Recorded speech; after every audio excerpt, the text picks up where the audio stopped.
Serial कभी कभी इत्तेफाक में बड़े पापा का फैसला बदल देगा पूरी कहानी। दरअसल अब कुछ ऐसा होगा कि आकृति का असली चेहरा आ जाएगा बड़े पापा के सामने। आने वाले एपिसोड में देखने को मिलने वाला है कि बड़े पापा जहां पर अब अनुभव को कसम देंगे अपनी, लेकिन उन्हें पता नहीं है कि आखिर पीछे का सच क्या है। उन्हें ये भी नहीं पता कि अनुभव और गुनगुन प्यार करते हैं, तो दूसरी तरफ कैसे आकृति और माया ने मिलकर ही अनुभव को और गुनगुन को अलग करने की साजिश रची थी। तो आकृति का ये साजिश अब कोई और नहीं यहाँ पर फोड़ने वाली है उसी की माँ। जी हाँ दोस्तों, अब देखने को मिलेगा कि गुनगुन के पति का सच भी बुआ के सामने आ चुका है और बुआ ही अब खोलते नजर आएगी राज, और वो भी अनुभव और गुनगुन का रिश्ता कैसे टूटा था ये पूरे परिवार के सामने अब गुनगुन की बुआ ही लेकर आएगी और अपनी ही बेटी का भांडा फोड़ते नजर आएगी।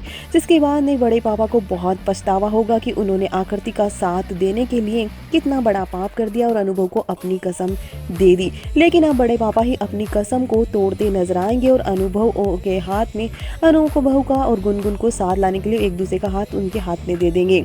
तो वहीं आकृति को कोई और नहीं यहाँ पर बड़े पापा ही घर से धक्के देकर निकालते नजर आएंगे और अनुभव की माँ उसे घर से बाहर निकाल देगी। जी हाँ दोस्तों, देखने को मिलेगा कि अब कोई और नहीं यहाँ पर गुनगुन के यानी अनुभव की माँ ही अब इन दोनों का गृह प्रवेश करवाते नजर आएगी। तो दूसरी तरफ आकृति की साजिश सामने आने के बाद पूरे परिवार को आकृति से नफरत हो जाएगी कि ये कितनी घटिया साजिश रच के उसने इस रिश्ते को तोड़ा था। जिसके बाद ने घर वाले उसे बहू मानने से ही अब मना करते नजर आने वाले हैं। तो काफी कहानी में इंटरेस्टिंग मोड़ आएगा जहां पर अब पूरी साजिश सामने आ जाएगी कि आखिर गुनगुन का अनुभव का रिश्ता टूटने के पीछे क्या वजह थी।